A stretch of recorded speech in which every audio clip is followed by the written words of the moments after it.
Des Manser lives in Adelaide and attends the Christadelphian Church or ecclesia that meets at Enfield. He was born in 1937, which means he's 86 now, and he looks back over the years and reflects on his life and joins Wilderness Conversations.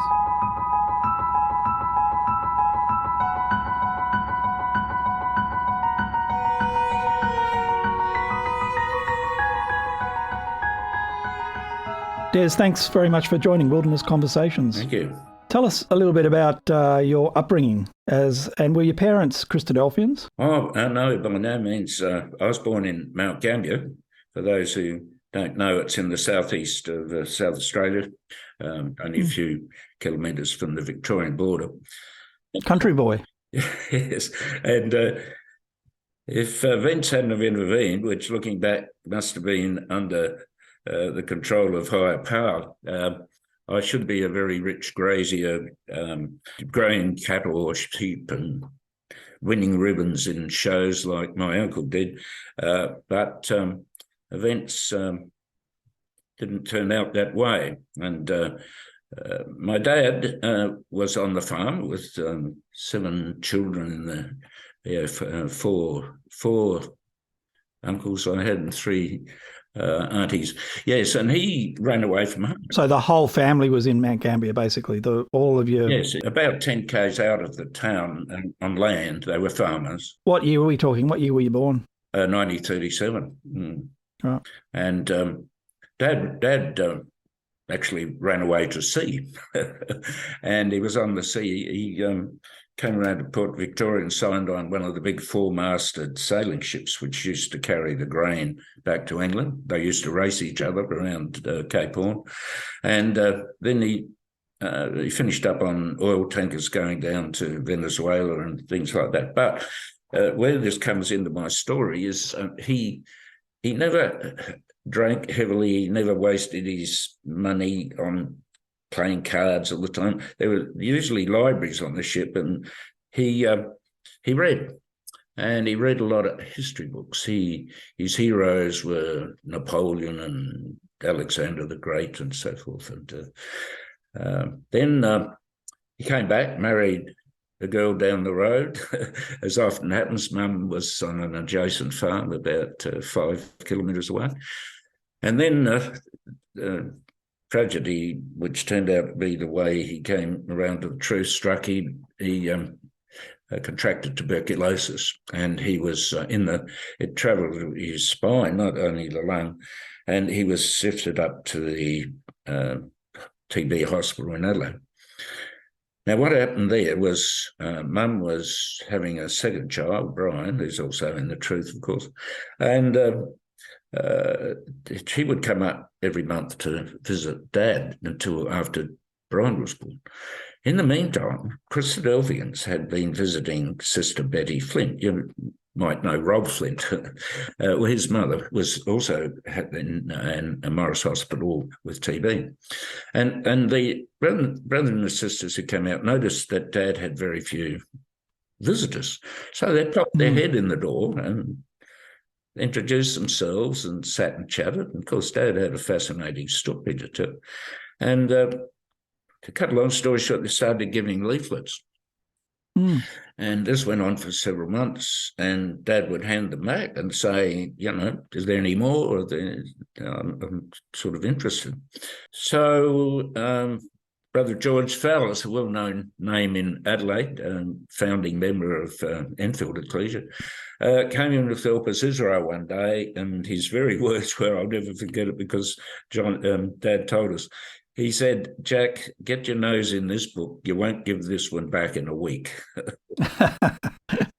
Yeah. So Dad came from a Protestant family, Presbyterian, not very dedicated churchgoers. Mother was Catholic. Grandma attended church.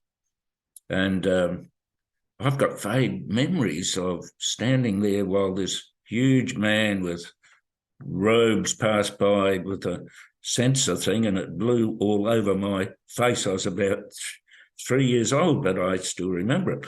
And of course, it was a big shock to Mum to hear that Dad had, he became baptised, actually.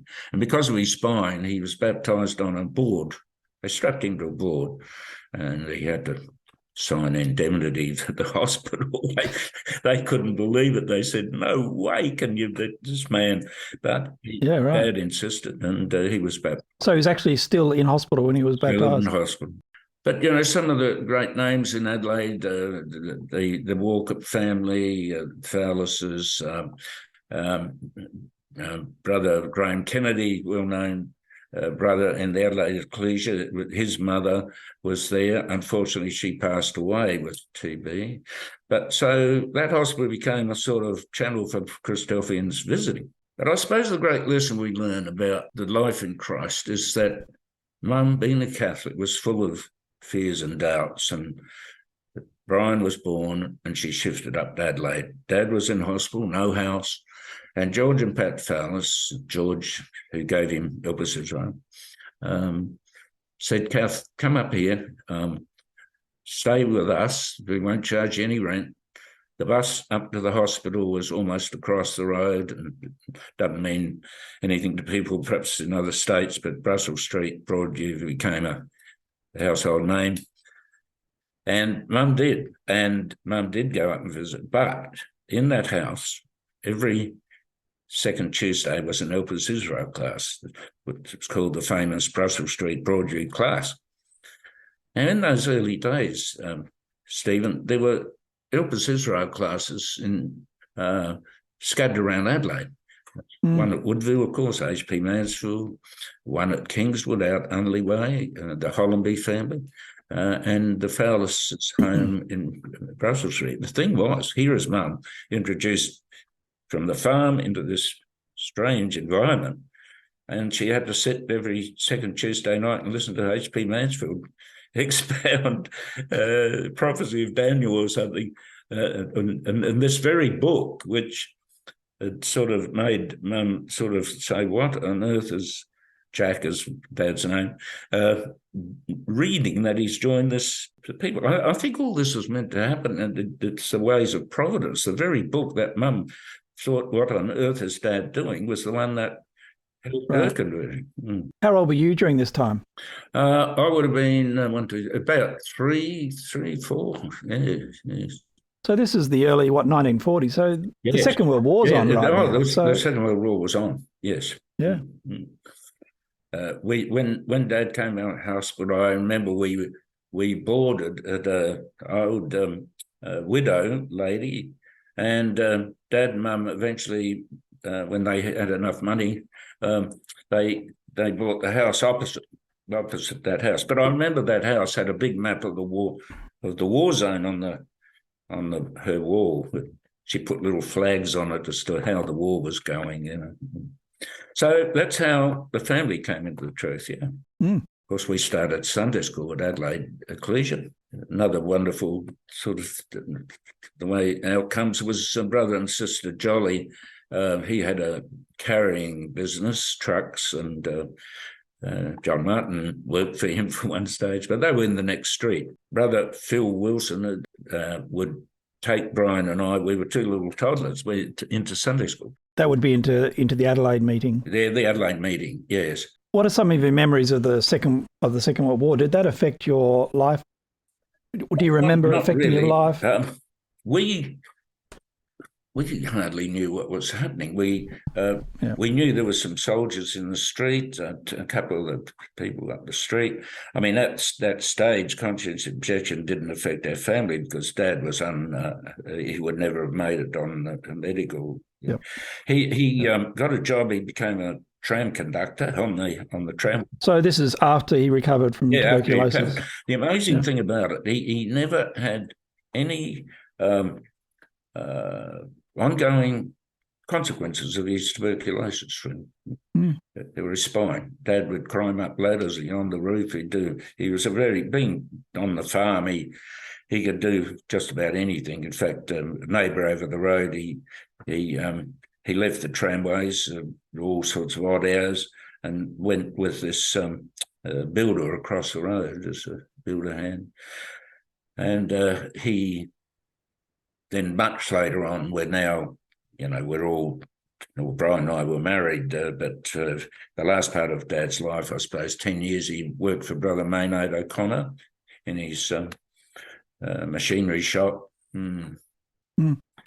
So we, a couple of weeks ago, we celebrated the 75-year anniversary of the birth of the nation of Israel. So that was, you were 11 when that happened. Yes, that's right. Do you remember that? Not really.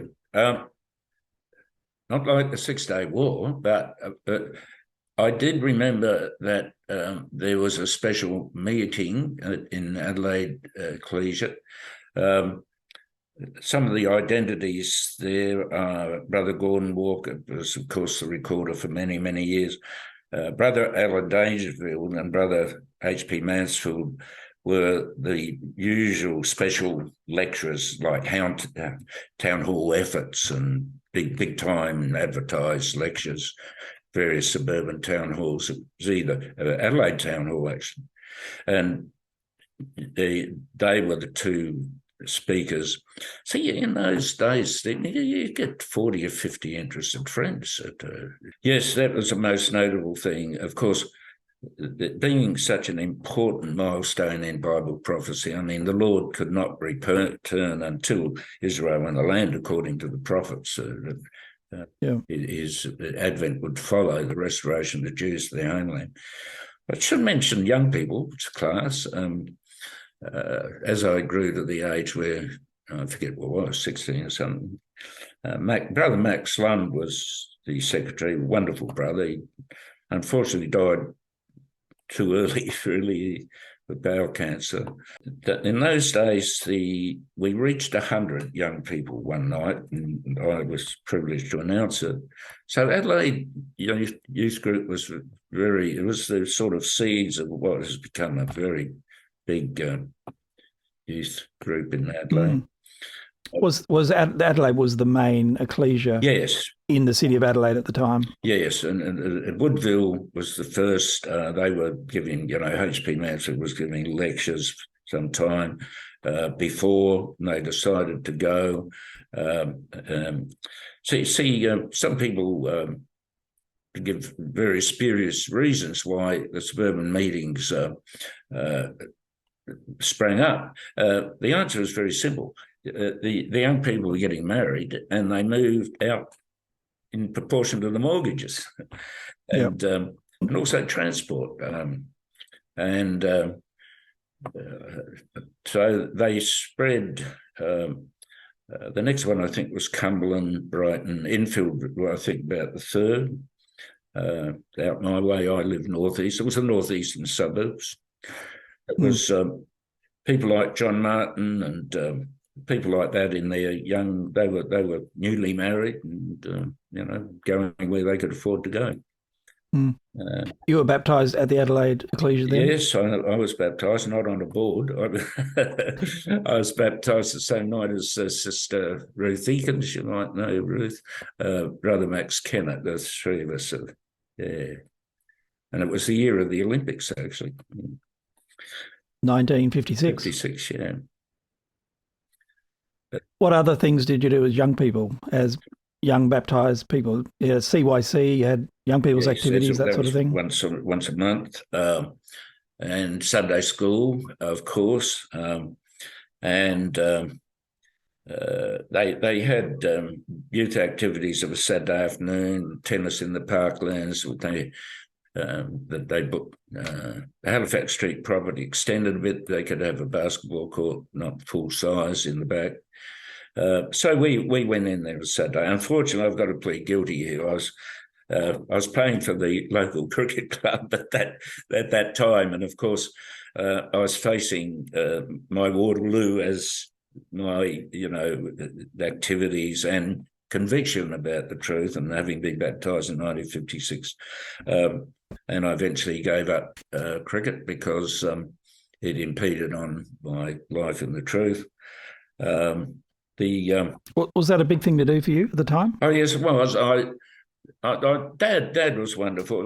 There were some very good cricketers in there. There was a schoolboy carnival here. They picked schoolboys, and you'd be and the carnival was occurred early in January, and the teams were the actually SACA, Cricket Association teams. So you had Port Adelaide, East Torrens, Sturt and all that.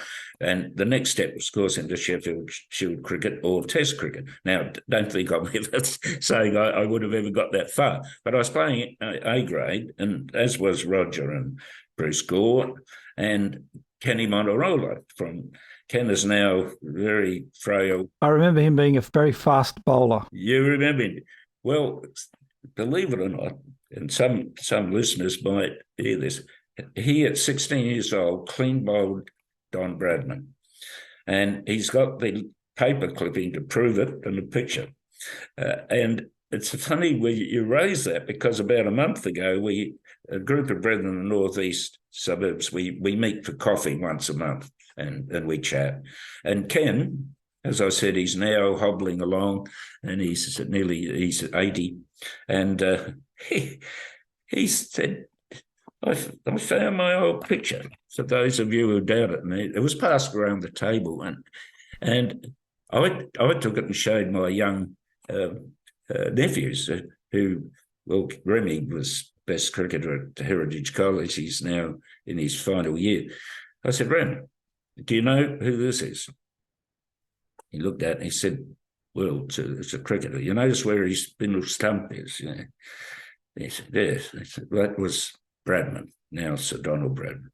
And the bowler was 16-year-old Woodville High student. There's his photo. That's Uncle Ken Parker Monterola. So great story. So, but there was a more serious thing looming, and that was the 18-year-old call-up. This wasn't like the Vietnam where Ron Cowie, his age, were caught up in that, which was really a gamble, as you well know. They put a marble in a barrel with a birth date on, and if your birth date came out, you were caught up. A totally outrageously unfair system.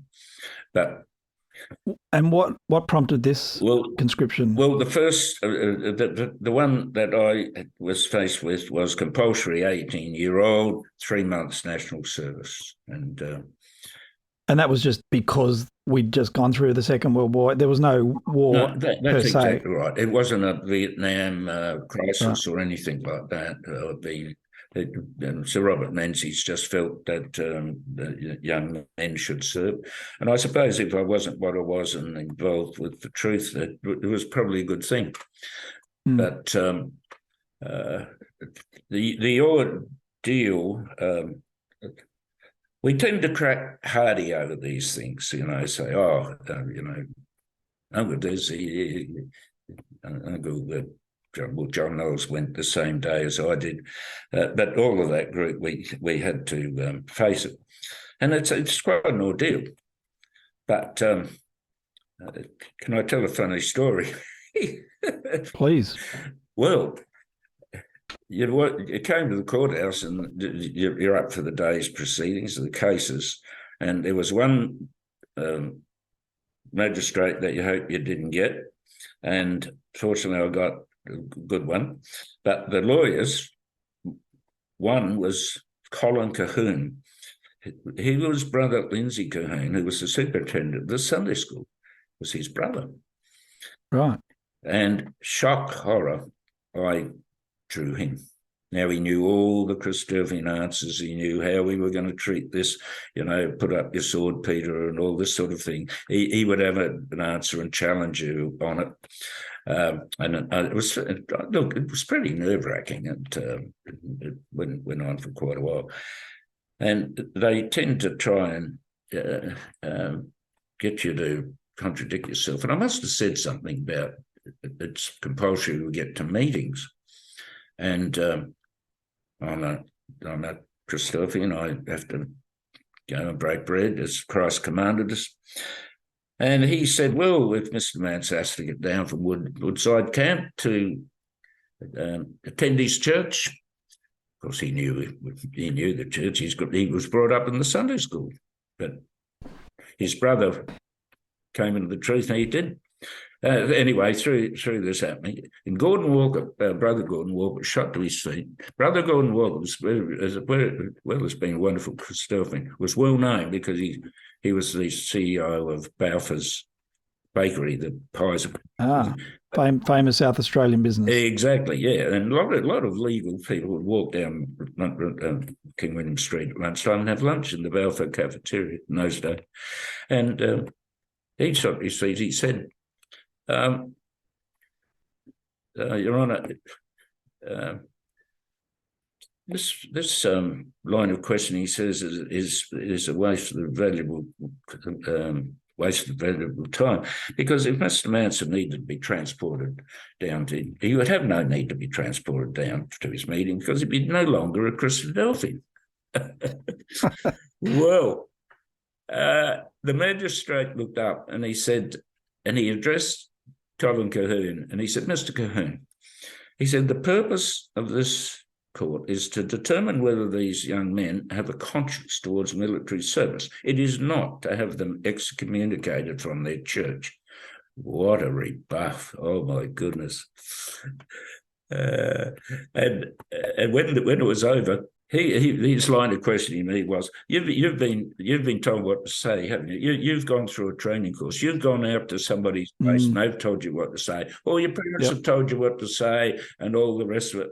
And I sort of, you say, well, no, because I've come to conviction from the Bible and so forth. No, look, I know you, Christopher.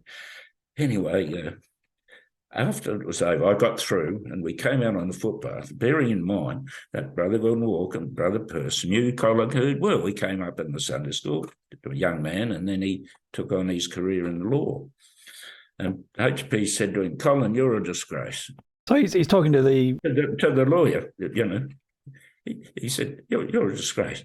He said, what do you mean? I'm offended of that person. What do you mean? He says, well, you're saying to Mr. Manser here, you just listen to your parents and you do as you're told. And then you go over to the juvenile court across the road, which was across the road, and you say to the young men coming to the juvenile court, you should be listening to your parents and doing it. Well, I mean, that was a typical HP Mansfield. Like sharp as. Sharp as, yeah.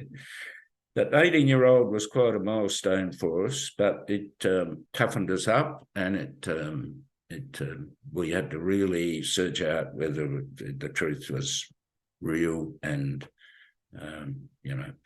So you were given exemption? Yes.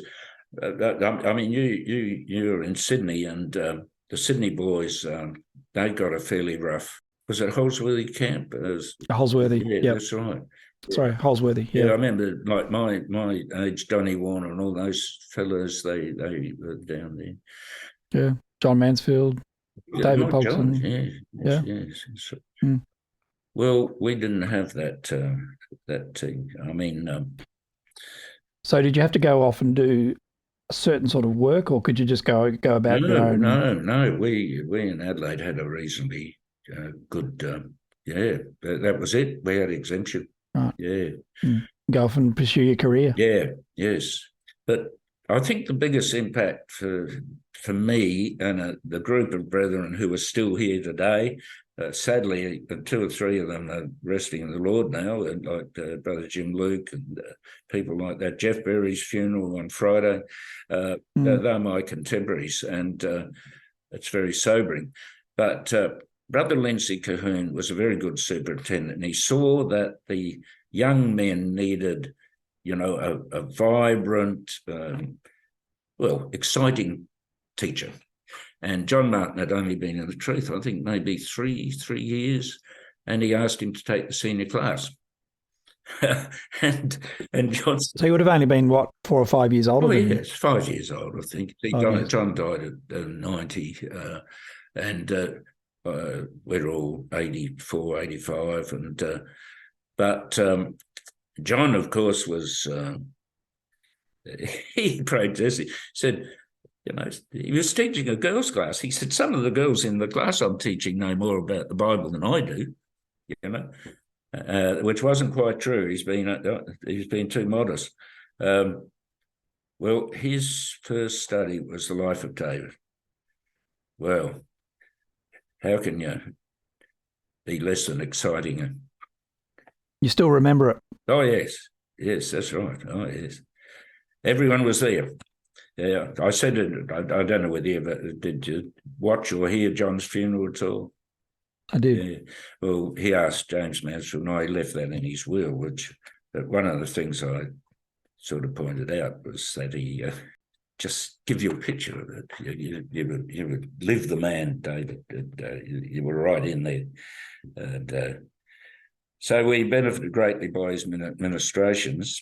A strong Sunday school class. What other sort of activities, youth activities? Were youth conferences around back in those days? When did they start? There were. Well, perhaps we'll take the first question first. What we were doing in our spare time? Well, it was the Rose Park class. Probably had a bigger impact than us. Well, equal as Sunday school, and it was riches upon riches, because we'd have John Martin Sunday, and every second Tuesday we're out at Rose Park. Now, Rose Park is a suburb, an inner suburb of Adelaide, and Brother Max Eakins and Sister Marge had a nice big house there. Don't know whether you knew Brother Eakins, but he had tropical fruit, bananas and pineapple brought down from New South Wales and Queensland. He basically dominated the tropical fruit market, and everybody knew Brother Eakins. So he parked these two trucks out on the street. You can't do it now in Rose Park, and carpeted the big garage and turned it into a hall.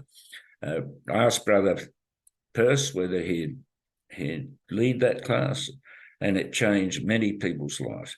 And it was like learning to swim at the 12-foot deep end, because we did the prophecy of Daniel. He served up as entrees. And so was this a young people's class, or was it for all ages? Young people. Yeah. Young people. And how many would have been there for most of this time? Well, Phil about 30, 40. Wow. So, yeah, the Adelaide young people grew, the class grew fairly quickly.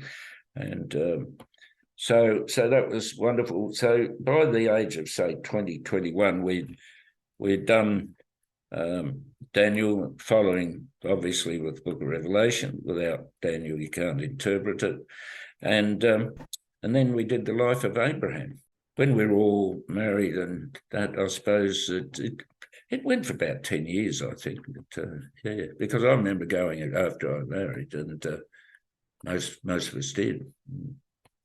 So that was a major activity. We had a lot of picnics, a lot of cricket matches, and oldies versus youngies. And so I suppose, if you ask me, the major influences on me would be, you can't go past Brother John Martin, because he related. He wasn't that much older than us. And of course, he gave up playing football. He would have played A-grade football himself. And Peirce, of course. We had great respect for Brother Gordon Walker, who encouraged that class. When John left the Adelaide ecclesia, he and Verna married, and they went out to Enfield Way. I remember John telling me Brother Gordon pleaded with him to stay for another year. I think John did stay for another year before putting all his effort. And the other one was Brother Alan Dangerfield, who I particularly was very close to, because during my term as secretary of the youth group, he was the AB representative. A really wonderful brother, very polished speaker. I mean, Peirce was, you've seen Peirce speak, he's animated, and you wouldn't say he had a really good speaking voice, Peirce. He was just powerful in presentation and very convincing. Alan was extremely polished. He spoke very beautifully, and he presented well. And usually the town hall lectures, big lectures, it was either Alan and Peirce, or they followed each other. Peirce might give the lecture and Alan follow up with a follow-up one, or the other way around. But I enjoyed his company. Lovely brother. And you eventually then moved out to the Enfield ecclesia. Yeah. But yes, we went out there because we bought a house at Campbelltown out in there. But the boys met their two wives, lovely sisters in the truth, and they'd come home and have tea yeah. Casting your mind back, I'm thinking of some of the things that started in Adelaide, at Glenlock Camp, Yes. Adelaide end of the year studies. Yes. Do you remember how those sorts of things got going? Yes, we'll see. Let's take Glenlock Camp. You can't get away from John Martin. He's in it all. John Martin, Max Lund, Ken Pitt. Those three families are very close. The reason is they all married Wigsell girls. So they used to go up there camping on the river flat. And they would, of course, have Bible readings, and around the campfire, they'd talk the truth. One or two, it expanded, one or two other couples, mainly couples in that early marriage period, where they would all be under 30, around the campfire, and gradually it got bigger and bigger. And Brother Lund, who, of course, was a wonderful brother, of course, John Lund now manages his son, said, look, I can build a little sort of hall down here on the flat, and then you can do it in comfort and perhaps invite more up. And that's how it started. That became the famous Glenlock Camp. It did. And of course, John had a mortgage on it. I mean, John did every second year. Yep. He tried sometimes to skip it, but demand, he was overwhelmed. Yes, he was overwhelmed. See, he would do, in those days, at Easter, it was at Easter, one year he'd do Glenlock, and the next year he'd go to Yagoona. He was sort of moulded onto the Yagoona platform, I think. Yeah. Well, and then every June he'd go down to Melbourne to Burwood, which is where I was as a young person. Yes, exactly. Yes, I forget you're a Melbourne Dodson. Yeah. Yes. Yep, every year. Yep. Yeah. Yes, he was much in demand. John was a very complicated personality, and you've heard about his phobia of flying. I've travelled with him, and travelled with him twice. To Perth, we did 2 School of Prophets over there, and 2 years apart. And he's hanging onto the seat with white knuckles. Jim Luke travelled with him to America. My brother-in-law, Clem Wigsell, they're in the waiting lounge looking through the window, and he looking at the planes all moving, and he froze. I'm not getting on this. I can't get on. Clem said, John, we've got our boarding bus. We're in the waiting lounge. They're going to call us any minute. I just can't get on. I can't get on. So Clem said, what do I do? So he went up to the stewardess on the check-in desk, and he painted this terrible picture. My friend over there, he's got a terrible phobia of flying. Now, I'm terrified he's going to jump up in the aisle and lose it. Look, can we shift him to some... Oh, so, yes, sir. We could put... Further to the front of the plane, I'm guessing. We could put you up in business class. It's less crowded. So they flew business class and long. Nice. You also got involved in Bible mission work. Yes, that's right. And I'm in the dental chair at Jim Luke's dentist. And I'm there with him drilling away at something or doing something. And you can't talk much when there's... And he said, how are you going? I said, He said, listen, what you got to do is get involved with mission work. You love it. Well, I can't talk. I can't shake my head. I can't do a thing. I can just... So anyway, 20 minutes, half an hour later, I get out of the chair. Now, about that, Jim, I can't... I just wasn't mentally, and I was fragile. And I said, I don't think I'm really ready for it. Oh, Des, he said, you're too late. Ali Lund was his dental nurse. Ali's gone out and rung Jim Rosser in Sydney, and he's booking you on the flight. I said, you're joking. Off to the Philippines. Yeah, that's right. With Jim Luke, Peter Weller, me, and Jim Rosser. Now, Jim, of course, was pretty. When you travel with Jim, you can't help enjoy yourself. And he had so many stories. But no, I can. Sometimes you exaggerate when you look back at your life, but that was definitely a turning point. And it happened in those days. You'd hired a jeepney. Some of the brethren sisters would come out and meet you, and I was in the jeepney with and Brother Francesco Espetir and Rudy Hamino were out to meet us. Well, they are still two of the leading brethren in the Philippines, as you know. And I the conversation, you've been there, you face each other in the jeepneys talking across. And across the chickens and the other things in the jeepney. Tied up pig or something. And I was amazed at this conversation. And it showed my ignorance. I'm thinking, these two brethren know as much about it as us. And they're quoting some of the pioneer works. Not that it makes them, but they were well versed. And we get in there, and all I could think of was going to bed. It's 7 hours flying, and you get there, and really, I forget there was one of the sisters there said, "Go next door, get so many bottles of Coke. Then we do one reading. Then the brothers will need to go to bed." Oh, thank you, Rudy. That's nice of you to think of us. But I thought, no, for real, they're really, really into the truth. They're motivated by it.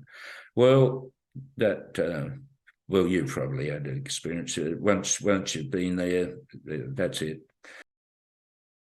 And you went back many times. So how did I get involved in the other places? So I've been to America. I stayed with Ron Higgs, and Ron said, "Des, you should come to Bangladesh with me." So Ron got me into Bangladesh. I'd done Fiji. I had Bible schools and two schools of prophets in Fiji. And the Solomons, 1998. I think the first one there was Rob Flint. He put an advertisement in the Solomon Star newspaper and said, "I'll be at such and such a motel." Then he flew over to the other island and he put a advertisement in the paper saying you'll be at this motel for 3 days. And this gentleman came in, introduced himself, Chilean sweetie, and he said, I'm a pastor in the South Pacific Evangelical Church, but I've been disfellowshipped. So Rob thought, what on earth are we struck here? And he said, "Well, why were you withdrawn from him?" He said, "Because I don't teach the Trinity. I don't believe the Trinity."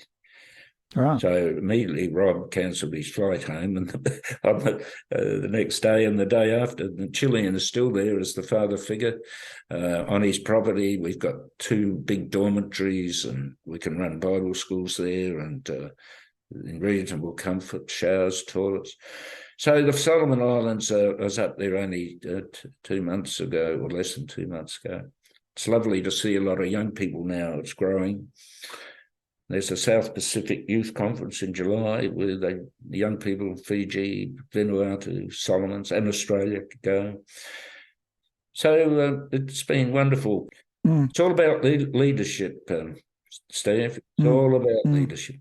It was in the first century, and it still is. One of my memories of you was when I was in Adelaide for a year or so, which would have been in the late 1980s. Yeah. And you were leading the senior Sunday school class at Enfield. Oh. And we studied the mystery of the Covenant of the Holy Land explained. I think we might have also done Phanerosis in that time. Yeah, Phanerosis. Got a feeling John Thomas might be a favourite writer. Yes. Look, I've been down to Richmond. They've taken me around the James River Bridge where he fell out with, he told Campbell that I'm no longer interested in your church, and he broke away. I saw the place where he practiced medicine in Richmond, and you think of a man who's given up a career in London. He's got a degree in surgery. He's had an article published in Lancet, and his career's on the way, and that's why he went to to America to further his career. But when you think that those lectures on prophecy that he gave, which eventually finished up as public help of Israel, and I'd like to teach the younger generation, because a lot of them are not clear, and he has his critics, and you want to put it straight. I said he wasn't Christadelphian, he went to. He was a lecturer, Christian lecturer. And the Campbellites actually in London funded some of those lectures. There was no Christadelphian. Yep. But this man had absorbed the Bible to the degree that within a few years there was a body of people throughout the world, as people said, named the Christadelphians. And we hear critics now and then say, "Oh, Dr. Thomas, you got this right and wrong in prophecy and that." Well, that would be surprising if he didn't, but they're negligible things. Yeah. They're unimportant things.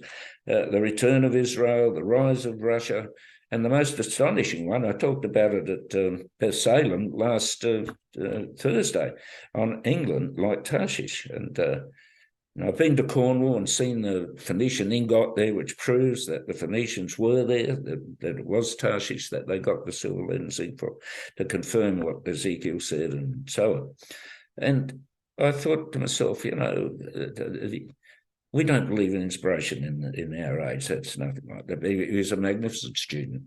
And the medical training, I think God was preparing. The medical training, you've got to study. You've got to read. And he applied that same thing to his approach to the truth. Mm. The last Bible class I did at Enfield, because as you probably know, I'm sort of in retirement now, because despite the fact that I can still talk, I get brain fades, and you can't get brain fades on a platform. Enfield... I love Enfield ecclesia, and I sometimes forget critics, but they're a marvellous group of people. And they said, "Uncle Des, we want your last Bible class, we want you to speak on this subject." I said, "What is it?" He said, "Proverbs, I think it's 9:38 or the other way around. I don't know. Anyway, remove not the ancient landmarks which your fathers have set." And it's actually back in the law too, in Deuteronomy, but that's how it's worded in Proverbs. So I thought, now do I do a dry old talk on the pioneers, or do I mix it with a bit of humour? So I read the life and works of Brother Roberts and Brother Thomas, and there were some very funny things happen, like climbing through a railway carriage to get on a crowded platform, and Brother Roberts's turn of phrase, which is, he was a great character, wasn't he? Yes, great character, and they were quite humorous. Greg Dow from Launceston and I told him I'd give him a mention this afternoon, so but he sent me a letter to Christadelphian when he, Brother Roberts, we have a brother in our meeting who attends the local tavern and drinks with the outsiders. So what should we do? Well, says Brother Roberts, those who hobnob with the alien and imbibe the libations of the bar.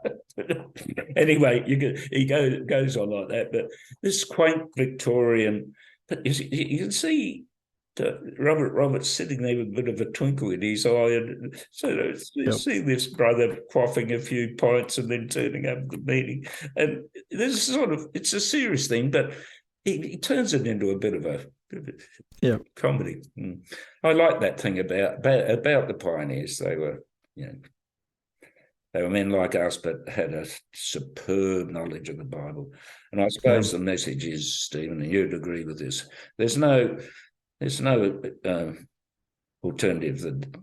The daily, if you can, we all miss them occasionally, but as often as we can, to have our head in that book.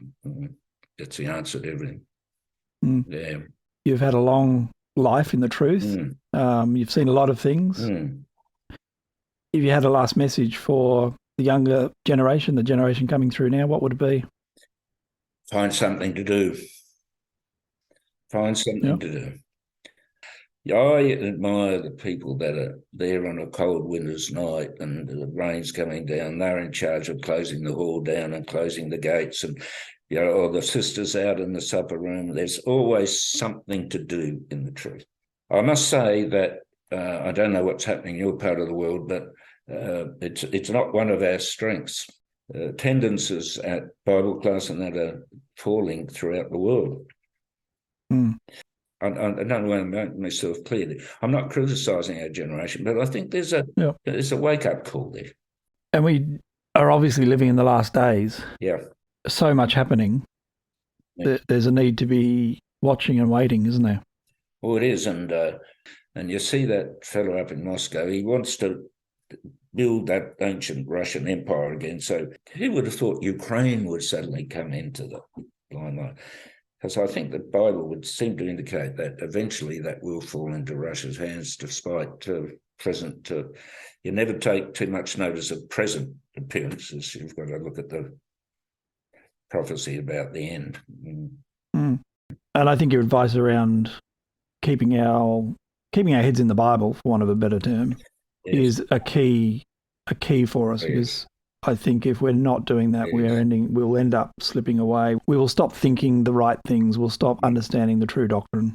Oh, exactly. And I think older brethren like ourselves and that, particularly me, who's now sort of a bit in the background, encourage me actually. They say, you seem to get on really well with the young, particularly young brethren, and encourage them because, here at the Australasian Youth Conference here a month ago, they're all on a high. It must have went extremely well. I heard it went very well. Yeah, and therefore we've got to keep them on that high. And us older brethren, get talking to them and encourage them, because I don't think the Lord's going to be far away. Things are closing in very smart. You take the moral collapse. Like I'm very interested in America. It's almost a collapse of society going on there. Yeah. And same-gender stuff taught in schools, children 7 and 8 learning about things they should never know about at that age. You can't walk on streets of some cities. Now, that's all because of the Christianity is no longer children. Yeah. So our young people are in a world like that. Yeah, it's obvious that the world is quickly deteriorating to a point where God will intervene. Yes. But we have what Peter says, the sure word of prophecy. Prophecy's under attack in some areas. There's 2 quotes we need to remember. Peter says in his epistle, that second epistle, that you have the sure word of prophecy, certain, wherein you would take heed, well to take heed, for it is a light shining in a dark place. Now, you can't have a flickering torch or a candle going out. Peter says prophecy is a great light. So where we see variations on prophecy, just, I say to people, beware, because Peter says it's a very strong light. And then you've got the closing words of the apocalypse. Whoever adds to this words of this prophecy or takes away, I will take his name out of the book of life. That's the biggest threat in the Bible, Jesus says, take your name out of the word of life. So some people handle prophecy like Daniel. I'm just thinking of something here in Adelaide, with carelessness. So I ought to just be conscious of that. I've just had good teachers. I was just thinking the same thing. We've been very blessed with having ones who have gone before us and have been such a big help, going right back to John Thomas and Robert Roberts. Yes. And then from then on, really, you've mentioned a few of your mentors, and then the people that have come through have been mentors for others, and there's this ongoing chain of responsibility, which, as the truth gets passed from generation to generation, we've got to hold fast, to what we know. And share it around. And as I've been saying more than once, we've got a keen young group of young people coming up, and I love them. but I feel sorry for them because they're very involved in other things. Like the computers, they got the internet, they got, and some of them go and do all these evangelical websites. Well, that's fine for you and I who've had many years. We can sort the chaff from the wheat, but it presents a bit of a danger. But it's been I always what Uncle Perce used to say. I call him Uncle because he was uncle to us, Brother Perce. I always remember saying in an exhort, brothers and sisters, if I am rejected at the judgment seat, and I hope I'm not, but I would have to say to the Lord, I've lived a far better life in the truth than I would have out of. And I think that's another way of saying it's our life, isn't it? Yeah. And is that the way you feel? Oh, yeah. About my life. It's like, you remember the ones who rolled up late and, Jesus gave them the same money and they complained, we've been working all day. And Jesus' words are wonderful. Friend, I do you no wrong. We agreed for a penny. Here it is. Well, see, I feel exactly the same. Friend, you say to me, have you got any complaints? Eternal life, any complaints? No, Lord, no. But please give me the penny. Please give me the penny. Yeah, that's right. Give us a penny. Yes, because there are going to be some when the Lord comes who've only been the truth a short time. It's got to be those that are alive and he's coming. Paul talks about going to be gathered up with them and be equal. Well, it's been a pleasure talking to you, and thank you very much for joining Wilderness Conversations. Okay, it's been a pleasure, Steve. It's nice to see you too.